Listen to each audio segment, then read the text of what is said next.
CBN Festas e Eventos, com José Marques.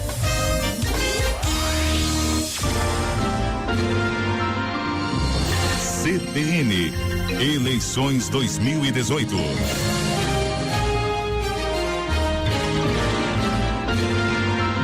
Bom dia, chegando aqui com mais um CBN Festas e Eventos, vamos falar sobre eleições, até porque amanhã é domingo, nós vamos exercitar o nosso direito de voto. Eu estou recebendo aqui um dos colunistas mais importantes aqui do nosso estado, o Tércio Albuquerque. Ele é analista político, né? Vamos bater um papo aqui, saber aprender um pouquinho com ele, né? Esse momento que a gente está passando. Tércio, prazer recebê-lo aqui.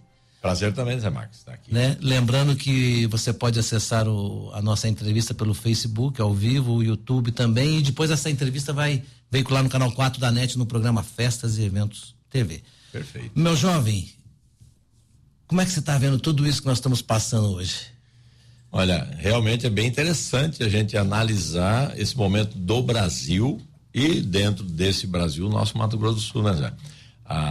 Primeiro, a importância da democracia, né? Nós só estamos passando por isso com todos os percalços, com todos os radicalismos, com toda a polarização, porque o Brasil é um país democrático. E numa recente pesquisa agora, 70% das pessoas gostam da democracia. Estão acreditando, né? E é interessante isso, sabe por quê? Há uma análise feita para a nossa região que nos interessa, que é na América Latina, que chama Latino Barômetro, é uma organização que analisa isso, e ela estava mostrando exatamente a queda de percepção da importância da democracia nos países da América Latina. E o Brasil está mantendo numa contramão uma credibilidade na democracia.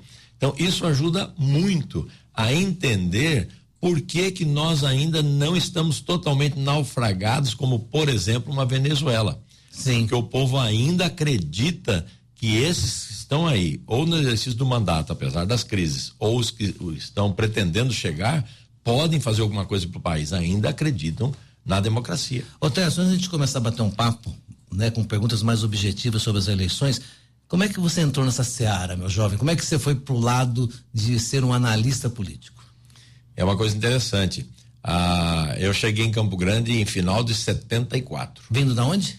Eu sou do Rio Grande do Sul, mas eu já estava morando em Ponta Porã, Iamambai, naquela região, e aí, por necessidade da faculdade, que eu comecei a faculdade de Direito aqui em Campo Grande em 75, então eu mudei para cá. E aí, lá em 78, eu fui convidado para trabalhar na Câmara Municipal de Campo Grande. Ah, legal. E eu entrei naquele mundo que eu não conhecia efetivamente e comecei a me interessar e comecei a estudar, num primeiro momento, toda a estrutura legislativa. E isso me levou a permanecer nessa caminhada aí por quase 30 anos. Eu fiquei dentro da estrutura de política, vamos dizer assim, então de eu governo. Posso falar que está no seu DNA já. Eu entendo que também acabou sendo uma reflexão do meu DNA nisso. E aí eu senti a necessidade de estudar mais, aprofundar, pesquisar, me inteirar, no sentido de tentar trazer para quem precisasse ou me procurasse informações o mais isento possível quanto à questão de posições políticas, a necessidade democrática, essa evolução que nós tivemos, os problemas que o país passou, e aí me aprofundei nos estudos e estou conseguindo fazer alguma coisa. E você teve participação também na OEA, né? Sim, eu por 18 anos eu tive o privilégio de representar o Brasil na Subsecretaria de Assuntos Jurídicos da OEA. Dentre as minhas responsabilidades tinha a de observador internacional de eleições. Então tive a oportunidade de participar dessas observações na América Central, em vários países, né? Acompanhando como era o funcionamento das eleições, a análise democrática, as seguranças que se tinham ou não, o que era ideal fazer, como é que as pessoas se comportavam, né? Então isso me deu uma bagagem adicional fantástica, sem dúvida. Tércio, e você que tem essa experiência e essa visão de outros países, como é que você faz um paralelo com a democracia do Brasil, com o processo eleitoral no Brasil? Nós estamos mais adiantados, está igual? Como é que você vê isso?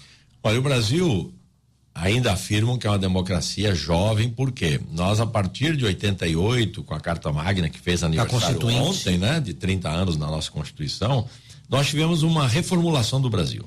Então, a partir dali, o Brasil tem uma caminhada muito boa e é exemplo. Por quê? Porque nós tivemos, de outro lado, uma degradação da democracia nos demais países da América do Sul.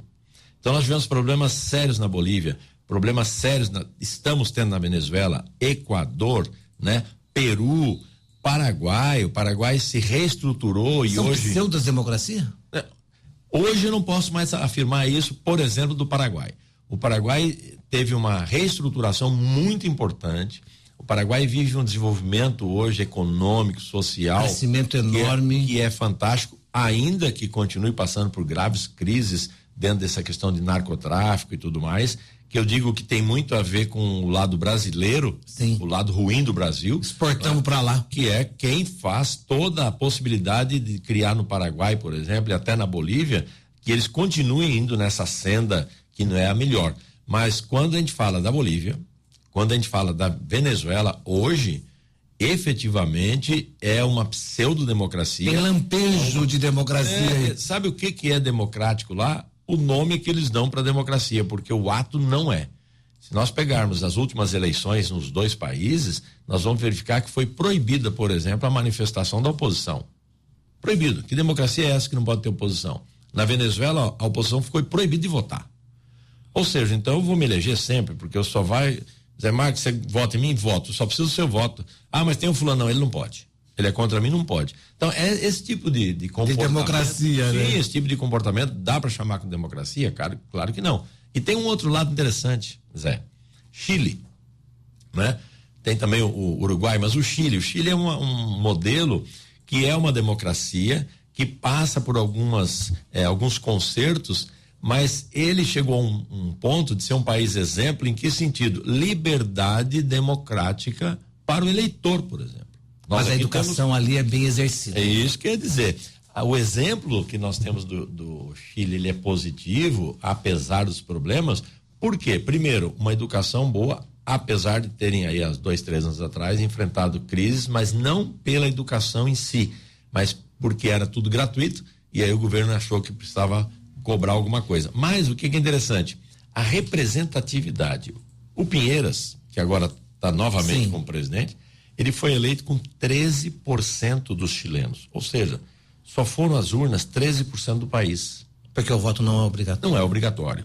Então a pessoa se sente numa condição de estar ou não participando ativamente daquele momento, mas não ignoram, e a gente não pode pensar diferente disso, que em sendo eleito com um voto ou com 100 milhões de votos, ele vai estar exercendo o poder sobre todo o país. Com certeza. Mas você falou que a nossa democracia ela é jovem, e eu fiz aquela pergunta lá e nós fomos falando, mas ainda estou te perguntando novamente aqui. Se o nosso processo eleitoral, o nosso processo de escolha está um pouquinho mais avançado que os outros países. Que você viu lá fora? Sim, do que aqui no Brasil, sim. Ele é um processo eleitoral interessante. Eu coloco reparos.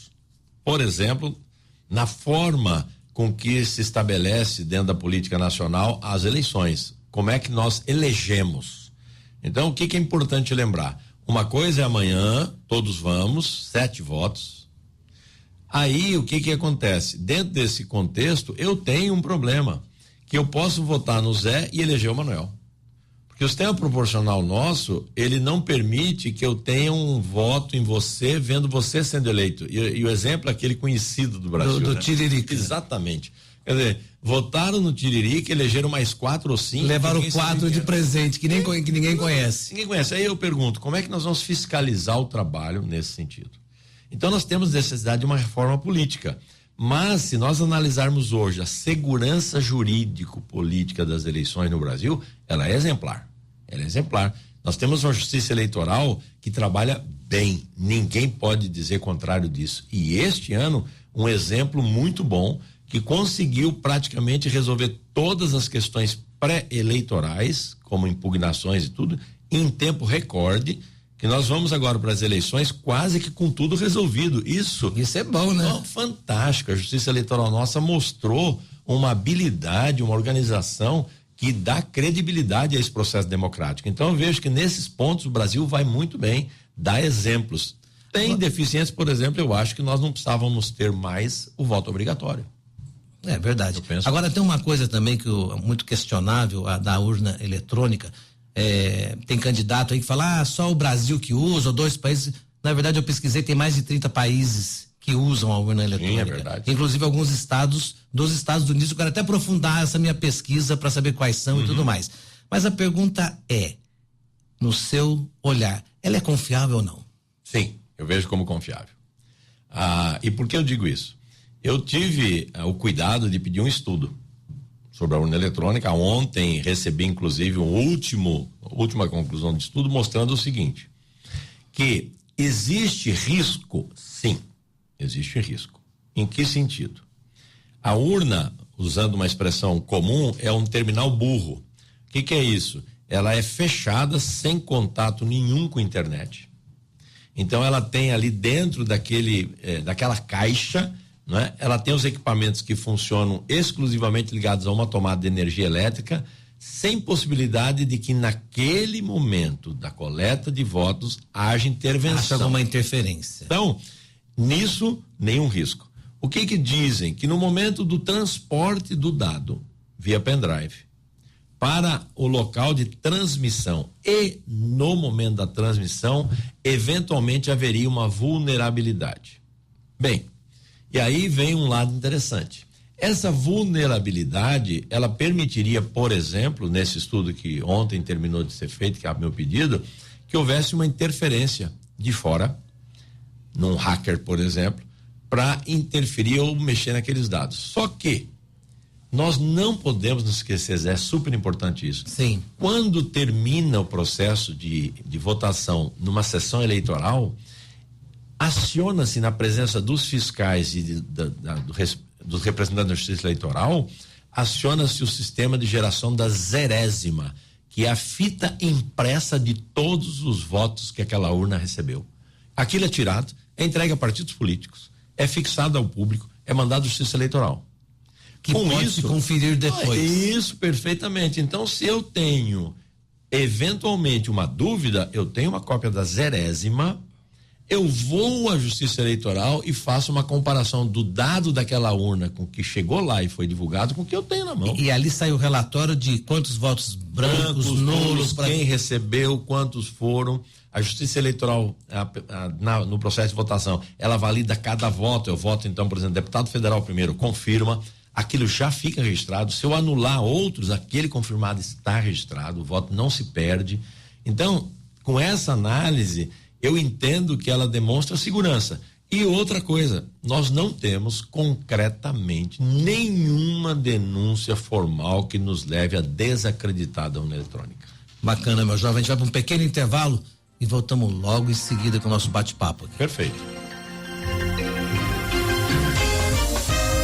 CBN Festas e Eventos, com José Marques. Uma celebração especial merece Espaço Bianco. Perfeição e qualidade que você merece. Festas, casamentos e formaturas com inspiração para o novo. Vestidos de noivas personalizados e importados exclusivos. Inovação e beleza que marcam nossa história de 28 anos de pura paixão e bom gosto. Consultoria de moda noiva e estilista Suzy Ramos. Espaço Bianco Noivas. Locação de trajes para festas e casamentos. Euclides da Cunha 743 3028-3486. O portal jpnews.com.br está sempre ligado em tudo que o estado de Mato Grosso do Sul se liga. jpnews.com.br, sempre ligado. O seu padrão mental e seus métodos de trabalho têm servido de alavanca para que sua equipe alcance suas metas? Seu estilo de comunicação tem impacto positivo nos resultados de sua empresa? Para conhecer o modelo de liderança das empresas de alta performance, participe dia 17 de outubro do LAP, Seminário de Liderança de Ação Plena, com o professor Jair Santos em Campo Grande. 6 horas intensas, práticas e transformadoras. Informações no site profjair.com.br. Apoio CBN, a rádio que toca notícias. A CBN é o 4º veículo mais admirado do mercado como produtora de conteúdo. CBN 93,7, a rádio que toca notícia.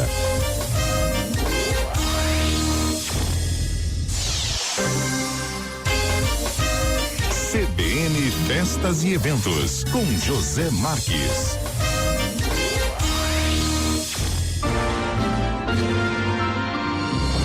CBN, eleições 2018. Voltando aqui nosso pequeno intervalo, continuo batendo papo com o Tércio Albuquerque, analista político da CBN e também da TV Morena. E eu gostaria de saber, meu jovem, eu até estava falando em off aqui, que eu perguntei para um amigo meu político, como é que é política? Ele falou, Zé, você olha pro céu, entendeu? Aí você vê as nuvens, aí você olha de novo, daí já mudou tudo. E política é assim. Eu tinha uma pergunta que eu tinha feito há 2 dias atrás, que se houvesse e tudo estava caminhando para ter o segundo turno, talvez tenha ou não, né? Verdade. Como tudo muda para a presidência, você acha que vai ter segundo turno ou não, no seu olhar? Olha, o que a gente tem de análise do que já aconteceu? Esse período que antecede a eleição, de última hora, como nós estamos vivendo, a eleição começa amanhã. Você tem um risco muito grande de mudanças fenomenais no que se tem de pesquisa até então elaborada. Por quê? Muita gente que declarou um voto, de hoje para amanhã muda por várias circunstâncias. Influência de família, ou porque viu uma coisa que não gostou, não, escutei isso. A fala do candidato, fake news. O próprio fake news que está uma coisa terrível agora. E também não podemos esquecer que aqueles que estão aí indecisos, muitos estão indecisos por quê? Porque não pararam para pensar em quem votar. Não é porque eu não tô interessado na eleição. Não tive tempo para isso. Ontem encontrei pessoas assim, quem será, quanto será, como que vamos, então, quem são, isso que entendeu? Você está falando é então importante. Essa é uma situação que pode gerar, Zé, concluindo, uma interferência nessa possibilidade final de ter ou não um segundo turno, não é? Porque se desenha em tese que talvez não, mas não dá para afirmar nada, como você disse, se nós olharmos para o céu agora, daqui 5 minutos, vai estar mudou tudo. Mas a gente estava também conversando sobre esse assunto, que tem essa preocupação em votar para presidente, e as pessoas estão mais bem definidas para esse cargo, mas ninguém tem a preocupação do deputado estadual, do federal, muitos nem sabem que vão votar, e muita gente que a gente conhece, né? Você não acha estranho isso? Muito estranho. E o que nós temos que pensar? Nós temos 6 votos para afirmar amanhã, 6. Eu tenho 2 senadores da República para eu escolher. Então aí vem o seguinte, você ouve deputado federal, ninguém fala nada. Quem é o deputado federal? Chega uma ou outra notícia, você não vê uma campanha massiva em cima do deputado federal. Aí você tem que sair procurando quem é o candidato, qual é o plano que ele tem, ou o programa dele, porque também não é apresentado. O programa eleitoral é exatamente. Rápido, o cara nem fala o nome. E aí vale a pena depois um comentário sobre essa questão desta campanha eleitoral. Mas aí o deputado estadual. O deputado estadual é assim, olha, eu conversei isso com algumas pessoas. Pelo jeito, vão ser reeleitos todos. Então eu sei quem está lá. Eu vou ver na última hora em quem eu vou votar. Não é assim, olha, eu sei que tem fulano, mas não me interessa mais, eu quero botar alguém novo, conheço ciclano que tem um bom plano, que tem um bom programa de trabalho e tal. Não tem isso. Por quê? Falta o candidato fazer-se chegar ao eleitor. Não faz. Por que não faz? Primeiro, aí volta aquela primeira questão. Este ano, houve uma aprovação do Congresso Nacional dessa campanha política diferente. Como assim? Começamos com uma pré-campanha lá em março. Quem soube aproveitar a pré-campanha, que não era campanha, que virou saiu campanha, na frente. Saiu na frente. Se deu a ver, definiu-se e conseguiu chegar. Por quê? Porque a justiça mudou, a legislação mudou no sentido de que nós temos uma eleição de exposição extremamente curta, 45 dias. Bem curta mesmo. Com valores de financiamento, oficialmente dizendo, reduzidos. Quem é que então levou vantagem, se essa é a expressão correta, nesse tempo mínimo reduzido? Quem já é conhecido. Porque se eu conheço o Zé Marques e ele aparece para mim 5 segundos, eu sei quem é o Zé Marques.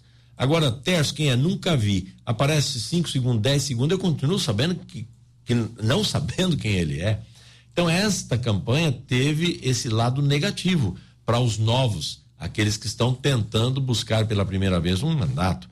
E talvez, e tenho certeza, muitas pessoas boas. Ô Tércio, eu posso levar colinha para votar? Porque eu acho complexo, por incrível que pareça, votar. Porque são tantos Ali são 2 senadores, é estadual e não sei o quê. Federal, e as pessoas talvez se perdem. Imagina aquela pessoa que, primeiro que só vota, né, de 4 em 4 anos, então não tem essa recorrência de votar. Apesar que é tudo digital, é fácil, mas a colinha acho que ajuda, né? Indispensável, vou dizer isso pra você. A não ser algumas pessoas que têm aquela brilhante mente que conseguem guardar esse monte de número. Eu, confesso, não sei, e eu tive acesso a uma colinha que a Justiça Eleitoral fez, fantástica. Na ordem, bonitinho, você dobra ela. Porque tem uma ordem também, Sim, né? tem a ordem. Você começa com deputado, você começa com deputado federal, né? Aí você vai para deputado estadual, daí você vem para presidente, vice-presidente, senador, 2 senadores, deputado estadual, e aí você fecha governador do estado. Então é muito número. Então você precisa levar a colinha. Bom, o que é importante lembrar? Essa colinha, ela tem que ser um papel neutro, pode até ser em tese um santinho de um candidato que você pode anotar. Não pode ser colinha no celular, não pode. No celular não, por quê? O celular neste ano é bem interessante a gente lembrar disso. O celular é uma ferramenta hoje útil para quem tem o título eleitoral eletrônico.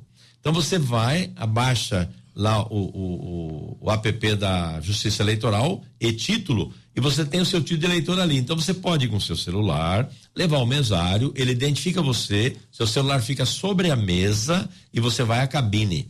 A cabine é indevassável, isso quer dizer, ninguém pode estar lá a não ser você, e ninguém pode saber o que está acontecendo lá dentro a não ser você. Não pode nem tirar selfie lá, como já fizeram na eleição passada, né? Incrível isso. Então, este ano, a Justiça Eleitoral, além de ter deixado isso muito claro, vai estar alertando na medida que o eleitor chegar para ir à cabine, que ele não pode fazer isso, que é crime. É um crime que dá pena até 4 anos. Então é uma coisa muito séria. E tem que ser assim. Com certeza. Por quê? Porque senão nós não vamos ter mais nenhuma eleição secreta. Então o voto é aberto, então vamos fazer logo por transmissão de televisão. Cada um chega, você vai votar em quem? Então vamos dar o sistema eleitoral todo. Votar online. Mas a colinha, como você disse, Mato Grosso do Sul, governador, vai ter segundo turno na sua visão ou não? O Reinaldo já leva de primeira aí? Essas últimas pesquisas, até de ontem à noite e hoje eu estava vendo já uns movimentos, conduzem uma hipótese de primeiro turno. Agora, volto a dizer, muita gente está mudando de posição de hoje para amanhã e muitos indecisos estão indo para uma decisão. Isso representa o quê? 11, 12% mais ou menos a média de que poderão interferir no resultado. Se isso acontecer, segundo turno, com certeza. E a abstenção, você acha que vai ter muito? Acho que na passada teve 35%. Nós temos um fator tempo climático que pode interferir nisso. Porque nós estamos com uma previsão de muita chuva, um monte de problema para amanhã. Isso poderá interferir no resultado da eleição, porque diante de uma dificuldade de chegar até a sessão eleitoral, o eleitor pode desistir, não é, de participar. Mas se tiver tudo normal, o índice de abstenção deve ser muito pequeno, Zé, porque a polarização e o interesse nessas eleições foram bem maiores do que nas anteriores. Meu jovem, a gente está a 2 minutos de terminar aqui o nosso programa. Passa rápido, não? Passa muito rápido, são tantas coisas para perguntar. Mas nós estamos com 2 candidatos antagônicos aí para a presidência. Você acha que o Brasil vai dividir de novo? Ou já está dividido? Isso, boa colocação final. Eu acredito que o Brasil já vem dividido e agora começa a consolidar-se uma divisão mais acentuada. Isso é preocupante. Por quê? Porque há um discurso de unificação nacional, mas há uma prática de divisão nacional. E por que nós dizemos isso? Porque não há comunicação entre aqueles que polarizaram a chegada final agora.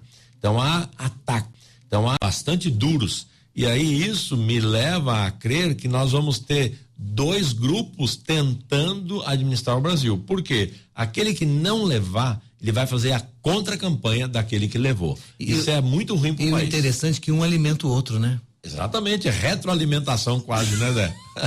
Meu jovem, queria ficar o dia inteiro conversando com você. O prazer é meu também. Para aprender bastante aqui, mas obrigado aí pela presença, obrigado pelo prestígio e amanhã vamos estar lá. Sim, e exercitando nosso direito. Também, né? Com certeza, isso aí. Muito obrigado pela oportunidade, José. Um grande abraço. Vou ficando por aqui e volto com CBN Festas e Eventos aí, com matérias mais da minha área na semana que vem. Um grande abraço, até lá. CBN